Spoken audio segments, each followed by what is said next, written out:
అందరికీ 77వ గణతంత్ర దినోత్సవ శుభాకాంక్షలు. ఇది మా అపార్ట్మెంట్లో ఎగిరిన జెండా. ఇక ఇది పొద్దున్నే మేము వెళ్ళాము పరేడ్ గ్రౌండ్స్కి.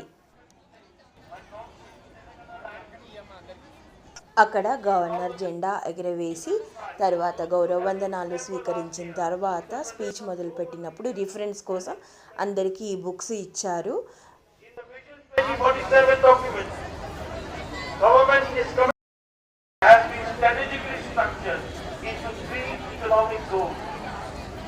ఇలా ఫింగర్ పెట్టి వీడియో తీయడానికి కారణం ఐఎమ్ ఫాలోయింగ్ ద స్పీచ్ అని చూపించడం కోసం. అక్కడ జరిగిన కవాతుని లాంగ్ వీడియోలో పెడతాను. టీవీలో చూపించినట్టు ప్రొఫెషనల్ కవరేజ్ చేయలేకపోయినా అక్కడికి వెళ్ళినప్పుడు నేను ఏమి చూడగలిగానో చూపిస్తాను ఆ వీడియోలో మీకు. ఇక అక్కడే దగ్గరలో ఒక వెజ్ టిఫిన్ సెంటర్ చూసుకొని ఇలా బ్రేక్ఫాస్ట్ చేసుకొని రిటర్న్ వచ్చాము ఇంటికి. అర్థమైంది కదా పట్టుకొచ్చేసాను ఇది. ఇక పాప మాతో పాటు రాలేదు కాబట్టి తను స్కూల్ నుంచి వచ్చేసరికి ఇలా ఆర్డర్ పెట్టాము.